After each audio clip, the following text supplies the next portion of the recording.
的愁，这一次握紧命运绝不低头。天黑已难受，无谓的梦等谁成就？风雨聚散，孤帆摇曳的浮游。身份在荆棘中孤身的花朵，鲜艳被刺破，却让我渡边界上出逆风飞翔的轮廓。穿过心的万物生长，就算梦被忘，抚平汹涌的巨浪，冲破心的深山跌宕，有勇气抵抗，拥抱宿命的印章，为爱才有光，为爱肆意疯，穿过心的万物生长，有勇气抵抗，拥抱宿命的印章，为爱才有光。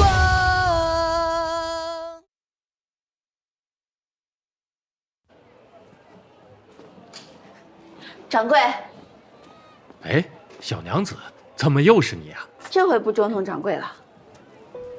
哎呀，哎，那全家几十口子人等着吃饭呢，你就把自己当个精光，能够吃几天？哎，你别着急，掌柜，你行行好，多算一点啊。好，我看看。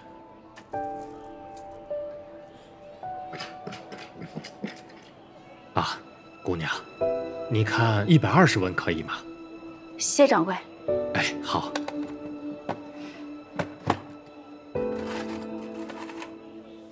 今年的新米，大米，今年的新米呀！抱夏，你去买也好，租也罢，赶紧弄一张桌子跟一张椅子来。不回庄子了？不回，我去买一些红纸跟笔墨，过了明天就是元日了。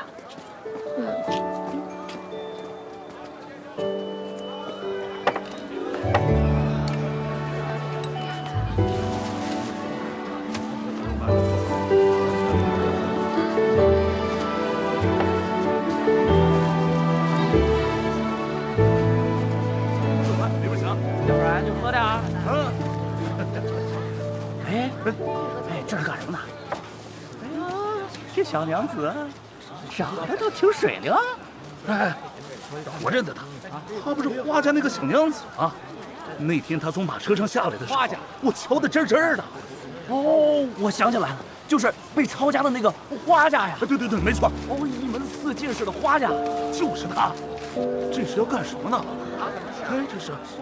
原来是在画桃符呢。哦，桃符啊。可惜啊，我家今年的桃符已经挂上了。我说小娘子，您这光写字哪成啊？就是。还有没有什么别的绝活？一并亮出来，给我们大家伙瞧瞧呗。就是啊，是啊，亮一亮的。唱曲儿会不会啊？你这小脸蛋儿，小身段，跳舞成不成啊？这样，哎，不行，展示展示，看一眼，别管。咱们回去吧，我情愿饿死，我也不想受这份委屈。咱们凭本事赚钱不丢人，继续摸。合不是吗？这害羞上什么大学？就是。可说呢。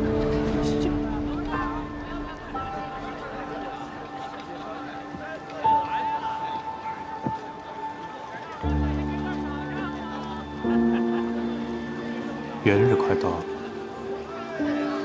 桃符，这桃符是什么呀？小娘子，你给我写写看，这桃字怎么写？这福字又怎么写？吃个买什么桃符啊？趁早滚远点。哎呦，这嘴还挺厉害。你何必听呢？我说，再写个让大伙儿瞧瞧呗。是啊，让我们瞧瞧，瞧瞧呗。写一个，写一个，写一个，写一个，写一个，写一个，写一个，写一个，写一个，写一个，写一个。接过。哎，这哪儿来的这？论笔微薄，望娘子不弃。郎君想要什么字？任凭娘子做主。悬于何处？悬于在下书房门口。写的行不行？能写出什么来呀？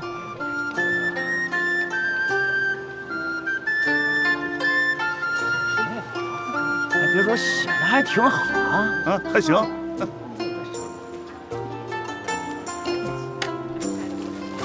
你看这有两写的不错，是啊。好句，好字，气象何等壮阔，落笔更有二王之风。郎君过奖了。德蒙娘子不吝，下次莫忘在下仰山侵犯，三生有幸。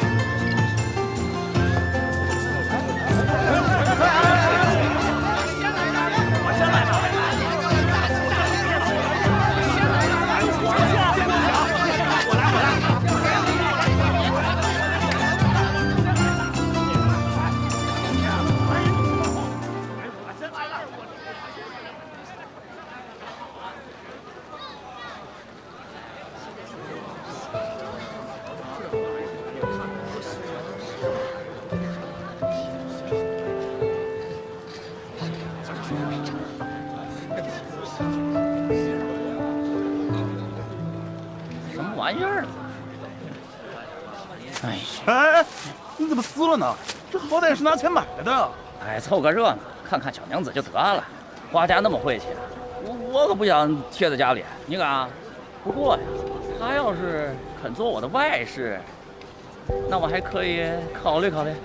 说的也是，得了，我也不要，跟花家扯上关系，那能是桃符？那是瘟神。哎，走，喂，我怎么着？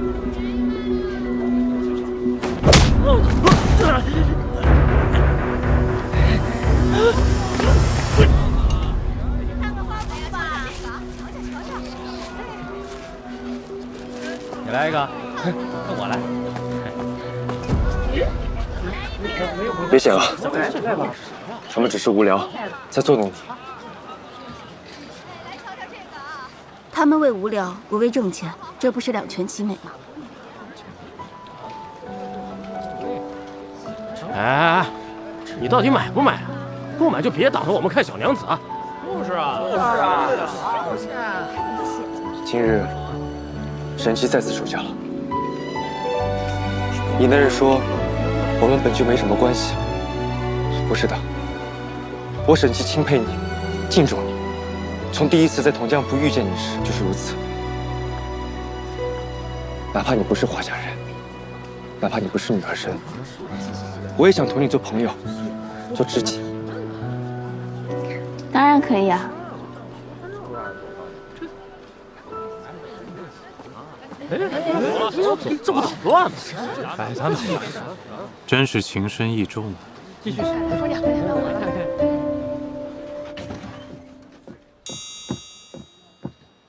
司职，有个情报。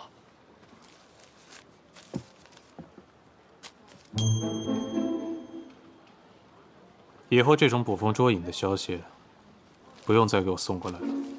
是，司职。去，买个桃符啊，元日要贴的。是。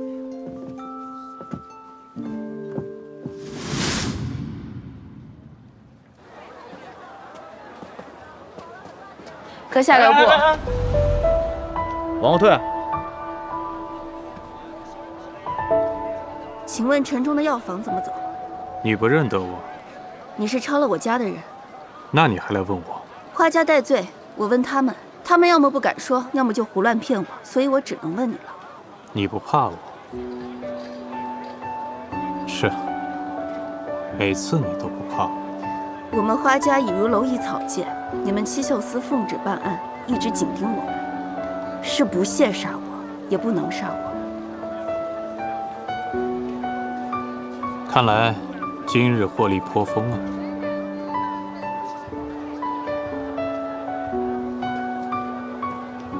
哎，你看啊，那条巷子左拐，看见石狮子就是了。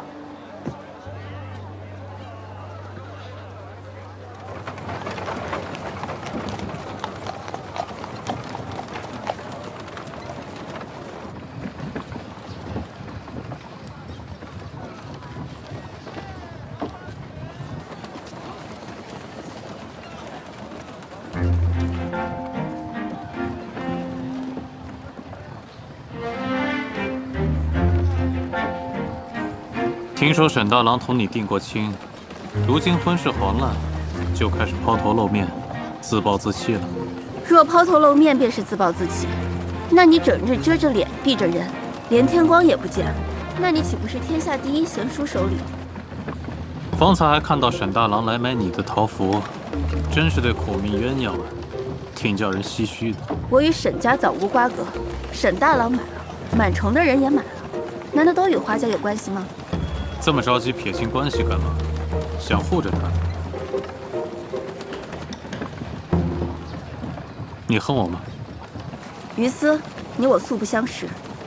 于公，你和我祖父同为朝臣，阁下识君之路，花家承君之怒，只是不知来日这雷霆之怒会不会落在你头上。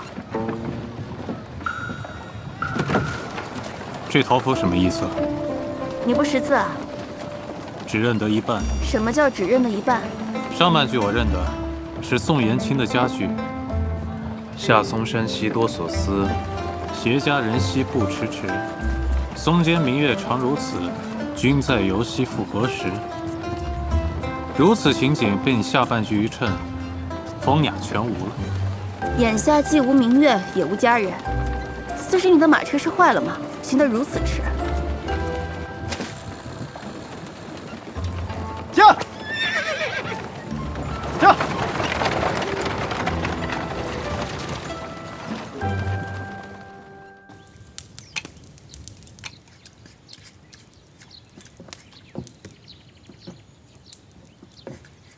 不管怎么说，你也不应该丢下姑娘一个人回来呀。我咋就跟你说不明白呢？是姑娘让我先回来给你们送吃的呢。说我。姑娘回来了。姑娘，把东西都搬下来吧。姑娘，你没事吧？这吃的用的都有了，老夫人的药也抓了，怎么还是不高兴啊？芷儿，啊，这些都是你挣回来的，至少不用饿着肚子过除夕了。来，快搬！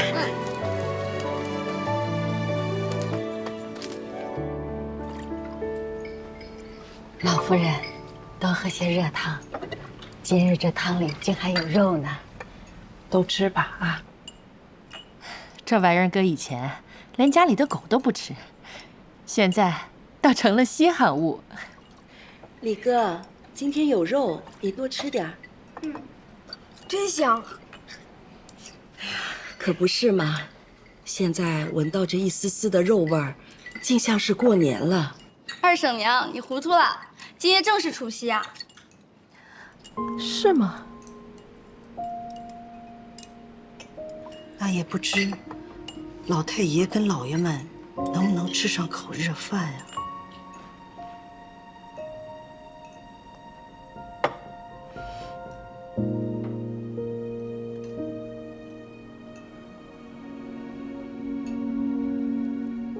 好想再吃一顿团圆饭，哪怕不宜素食，只要一家人在一起就好了。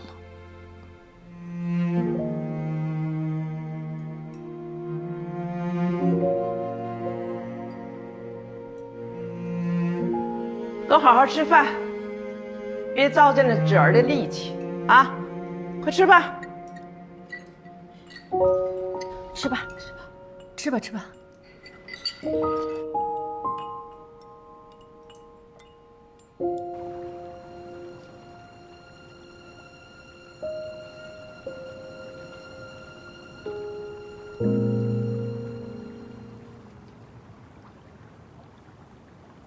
芷儿，你累坏了吧？四婶，我今天留了5文钱，给你买了个东西。什么东西啊？煎梅子。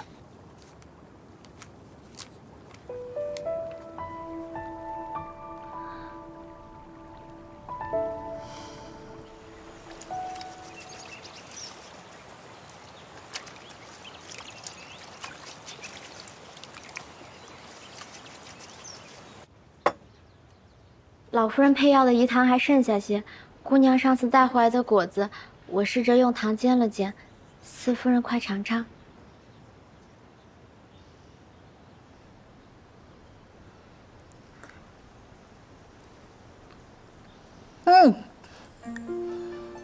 好吃呀，花枝，你尝尝。太酸了。好吃的，我不齁你。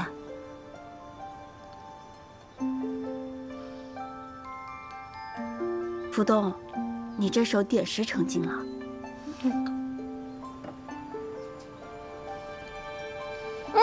好吃。要我说呀，这比经济的煎梅子还好吃些。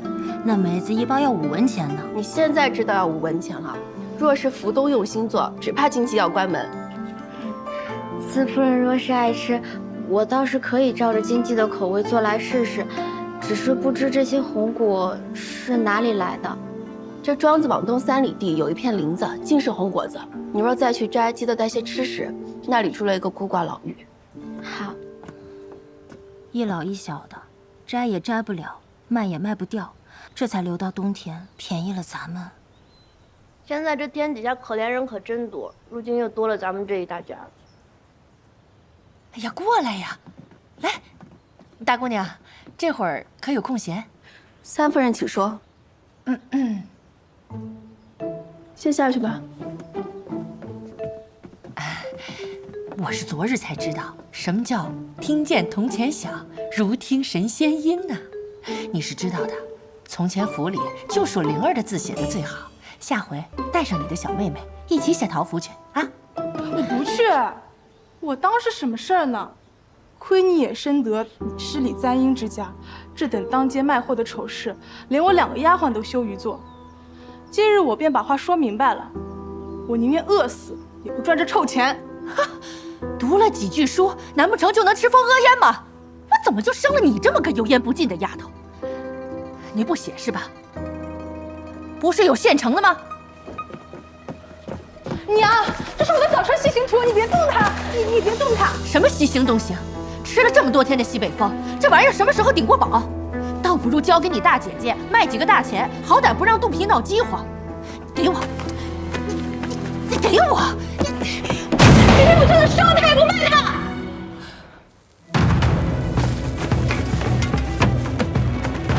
好啊，你烧啊！你烧！你烧！你烧啊！你有这个气性，就把它全烧了。今天不断了你这个念想，就怕你以后一门心思全吊死在这些闲事上。闲事？从前逢人就吹嘘我多么有才学，无论我怎么劝你，你都不听。今日你倒是说了实话了，你压根从没觉得我有什么长处，只拿我往你自个脸上贴金。哎，三夫人，元日今日就过完了，过了节庆，无论是桃符还是字画，多半就冷了。我也是趁着花家摆摊的噱头，等新鲜过去了，只怕无人问津。这不是长久之计，花灵也不必掺和进来。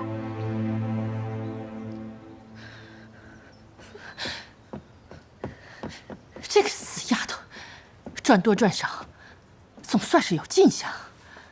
年是过了，可是以后吃什么呀？赚钱的事情多如牛毛，只怕三夫人不肯。嘿，这丫头，我未出阁时可是拨惯了算盘的，我做过的买卖比你逛过的都要多。你个小丫头，就不必指点我了。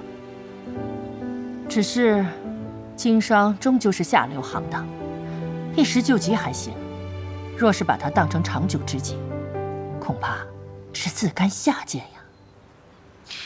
夫人说是，那便就是。姑娘，沈郎君来了。啊！沈郎君，你来了。三夫人，刚得的消息，大理寺医沈杰先生他们俱无性命之忧。上天保佑。审结之后，花家男丁就要分批押解，流放北地。今日庞之都已出发，3日后一早，先生他们就要被押解出城了。万寿门外有个十里亭，凡是流放之人会在亭中停留片刻，勘验身份。若要相见，便在此处了。只是去不了许多人，至多2、3人，不然恐怕差人不许相见。好，多谢沈郎君相告，我马上去找老夫人商量。华婶，我不便在此多留。3日后一早，我会在竹林外乡后接上3位女眷，前往十里亭相见。若有什么要捎给他们的，一并带去吧。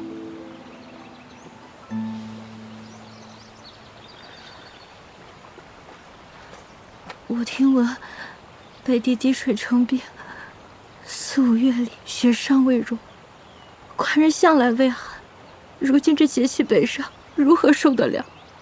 更何况老太爷呢？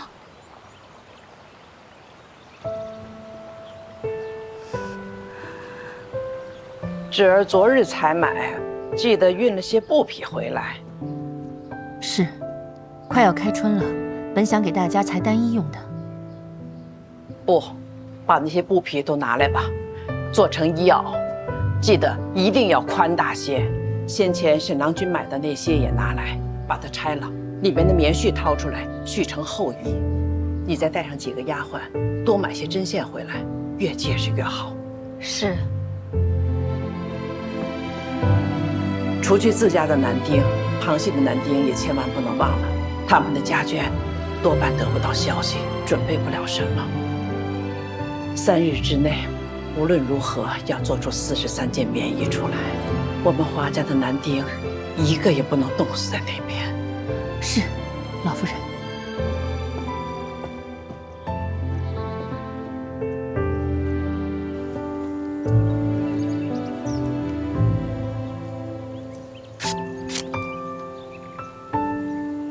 棉胎不要，都掏尽了，要薄薄的接做3层，留1层在里头，不然爷们儿没冻死，咱们倒都冻死了，知道吗？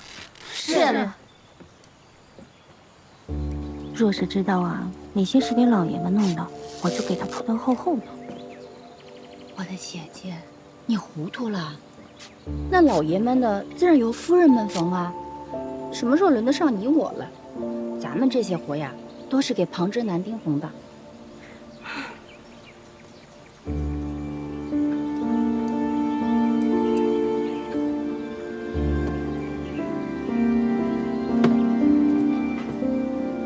玉珠、红泪、莲幽，你们3个随我来。是。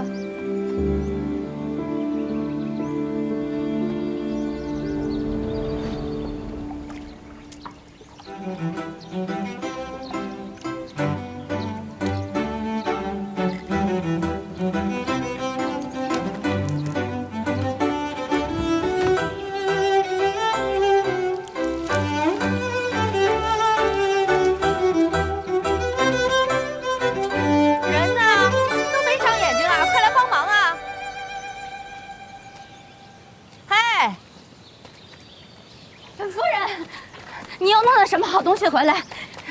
这么多，闻起来好香啊！他们爷儿几个快要上路了，能不能回来还未可知。总不能让他们空着肚子上路吧？我进了趟城，买了张记的炙羊肉，盛记的烧鸡，还有几坛屠苏酒。母亲，你哪来钱买这些啊？我把玉珠，还有你的那2个丫鬟给卖了。什么？莲幽、红泪，他们跟了我这么久，你凭什么不经过我同意就把它卖了？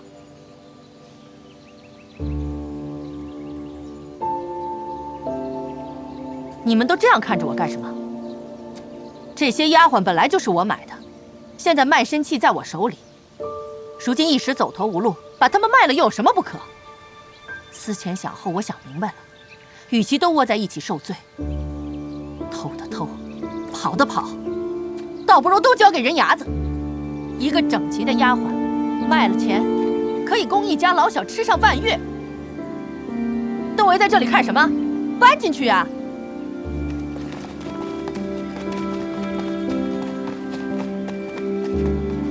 福东，你是我的人，不是三夫人的，别怕。可我的妻子还在三夫人那。姑娘，我是轮了好几手，侥幸遇到大夫人这样菩萨般的主家，才能活到今日的。若是再被发卖出去，定然是没有命活了。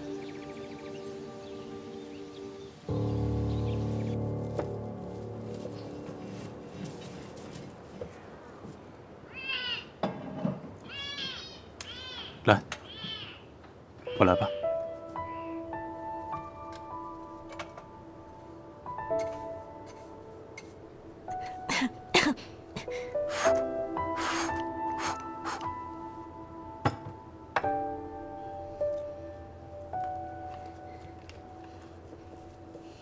芍药，今天开心吗？我同父亲说过了，以后再也不会有郎中来了。啊？连他们也不来了吗？连他们？郎中来，我还可以同他们吵架。郎中要是不来，我能跟谁说话呢？猫又不会说话。是啊。是不是？萧姨这么忙，应该也没时间陪你。那些丫鬟呢？可有你喜欢的？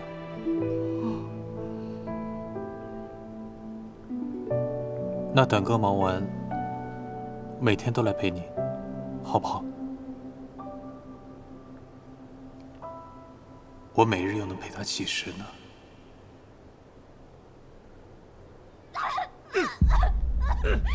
饶命啊！别怕，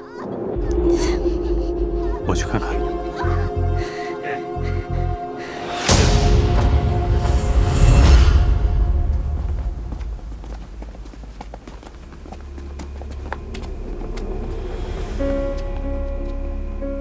见过世子。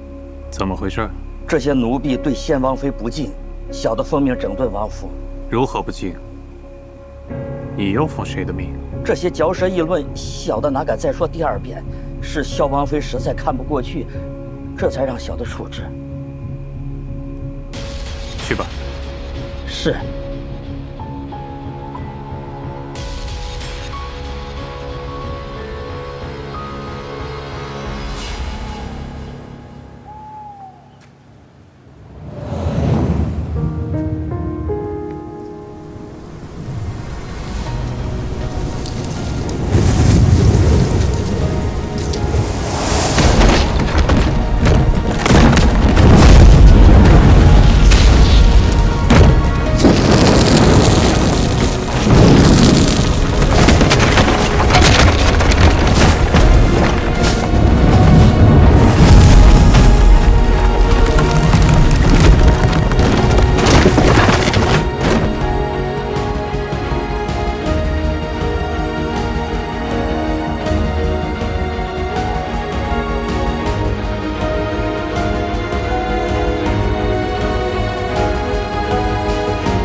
头儿，那可是灵王府，您倒是来去自如。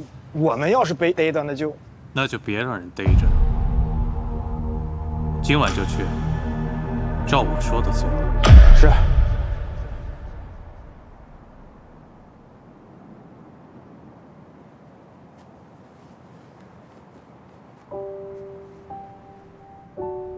薄雨长得这么快，都不知道能穿多久。三嫂，我这儿还剩些棉絮，给薄鱼添上吧，孩子受不得冻。拿着。这橘子哪里来的？我昨日进城买东西，见着了卖橘子的小贩，本来想买几个回来，又舍不得那钱。哎呀，我心里难受，就跟着那个小贩走了很远的路。你猜怎么着？从他的担子里掉出来了一只，我赶紧捡起来。从前在府里，谁稀罕吃橘子？不说这些了，赶紧吃了吧。不，我吃它做什么？这死丫头，打量我不知道啊，成日跟纸丫头在那边鬼鬼祟祟，背着人沤酸水。我也是过来人，这就是一回生二回熟的事。赶紧吃了吧。三嫂，我真不要。福东给我做了好些炒红果，够吃了。朵儿最小，给朵儿吃吧。她在换牙，吃不得酸。三嫂，我真的不吃，谢谢三嫂。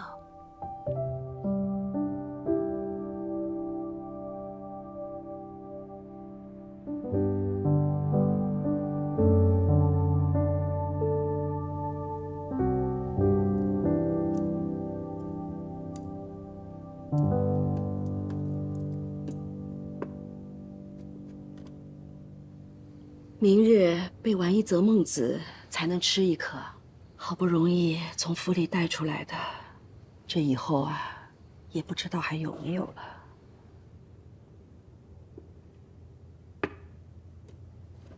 了。进来。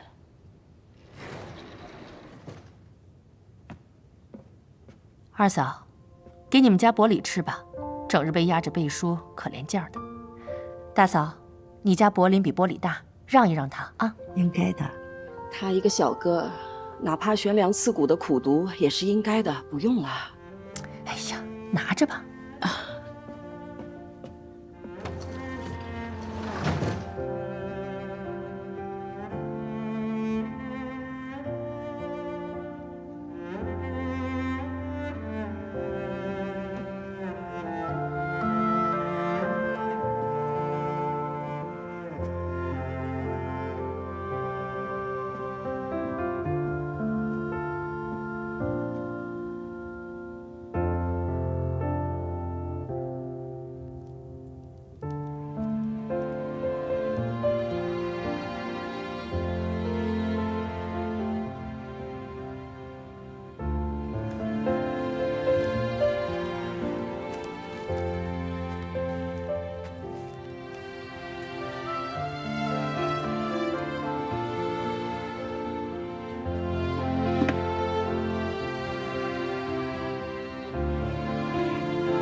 大嫂，你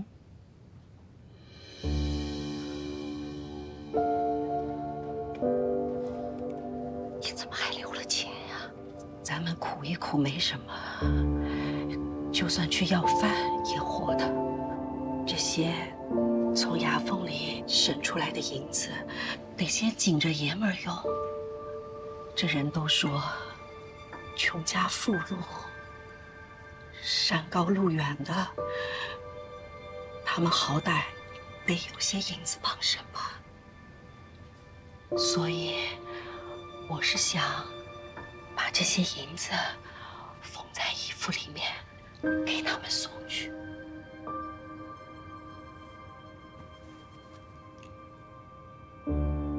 你也有？前几日芷儿给我的，我们娘俩也就这么多了。那要不要跟他们知会一声啊？千万不可！只见老夫人让咱们交钱，咱们都死死捂着。这现如今要是让别人知道了，要怎么说呢？二嫂，我听你的。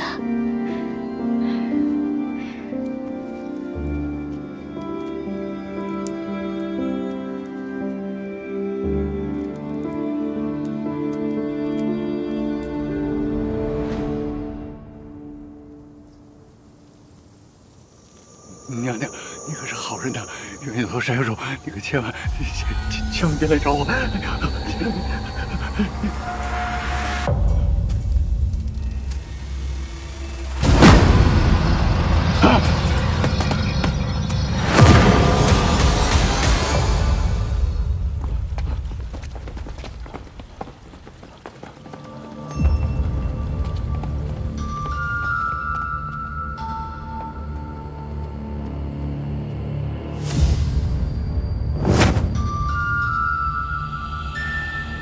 是阎王殿，饶命啊！饶命啊！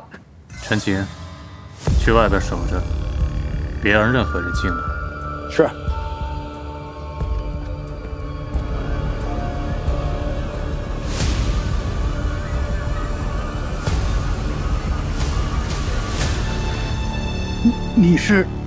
你是世子？你既认得我，便是王府中人了。你叫什么？世子饶命！奴才姓董，在府上的膳房当差。你为何要在我母亲院中焚纸燃香，还泼狗血？老奴对不起娘娘啊！老奴上了年纪，明年便要离开王府。可这些年，老奴夜夜做噩梦，生怕娘娘的冤魂前来索命，迫不得已才行此下作之事。说清楚，你如何对不起他？2日正是上元节，府里到处都是人，一直热闹的深夜，只有王妃的住处寂静无人。我偷了几件银器，无处可藏，便来到娘娘的院外。我是想着先埋在那儿，等风腾过了再挖出来卖掉。结果突然听到院子里发出一声“砰”的响声，就像放了个小炮仗。紧接着，院子里便冒出了火光，我听见娘娘在喊救命。大火刚烧起来的时候，无人知晓。我本来想跑到院门口看看怎么回事，可是我看到好些人他们都过来，我当时吓得要死，只能跑了。后来我才听说娘娘没能逃出来。后来我一直在想，若是我当时没跑，是不是就……后来下了场大雨，大火才灭了。娘娘的住处被烧得漆黑一片，我心里有愧。过了一阵子，便带着香烛前去祭奠。结果我亲眼看到，在那漆黑的砖瓦上结着一层白霜，那一定是娘的冤魂不散在显灵啊！今日我放你走，但有一点，当年的事你再好好想想。若想起什么，拉开这只情报，有人会带你来见我。若线索有用，我必有重赏。谢世子，谢世子，老奴记下了。来人，带他出去。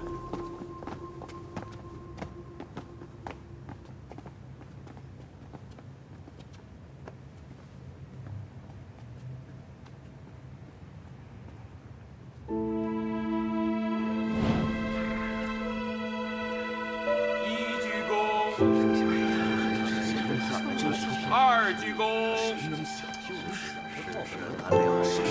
，3鞠躬，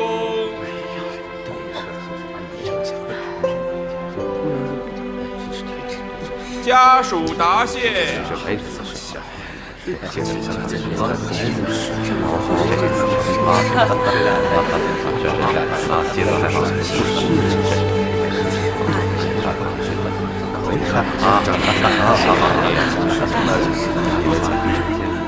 不用忙，干嘛？去哪里？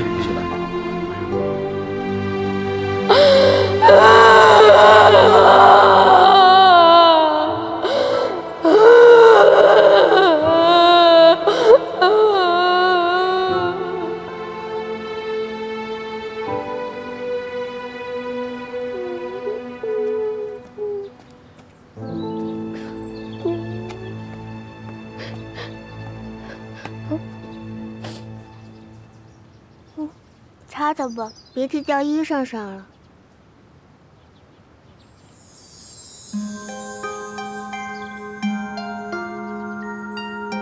喏，给你。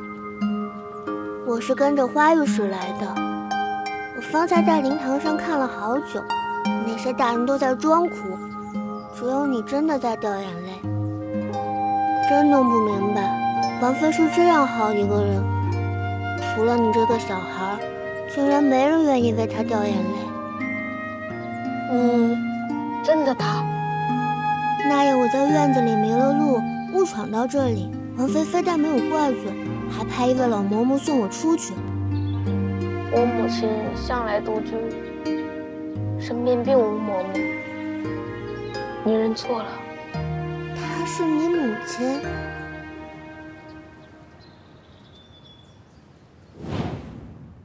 那孩子能随花一镇来灵王府，要么真是同仆，要么是花家子侄。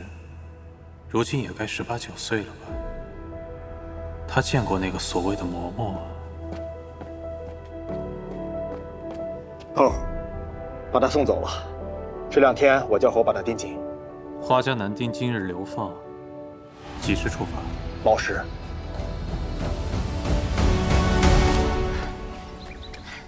哎呀，大嫂，我找柏林要了双鞋，得给博玉带上。这孩子脚嫩，走这么远的路，定然受不了。我谢谢您啊。啊，好，给我放好一点啊。是夫人。待沈郎君的车一到，慧兰、金娥，你俩陪我一同去。是是。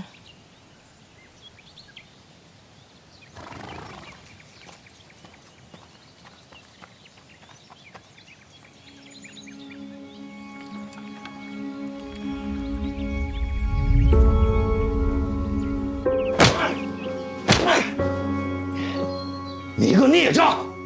从前我睁一只眼闭一只眼也就算了，今日你竟敢公然去给花一正送行，你非要罚你祖父，你老子拖累死才甘心吗？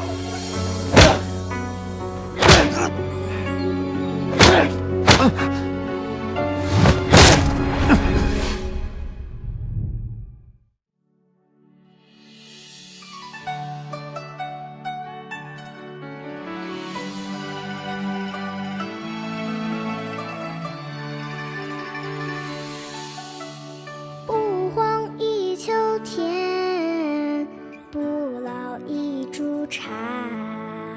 天落水，鸟吃虫，鸡又飞。心血为冠，心力为盖。茶叶或粗浅，滋味乃春天。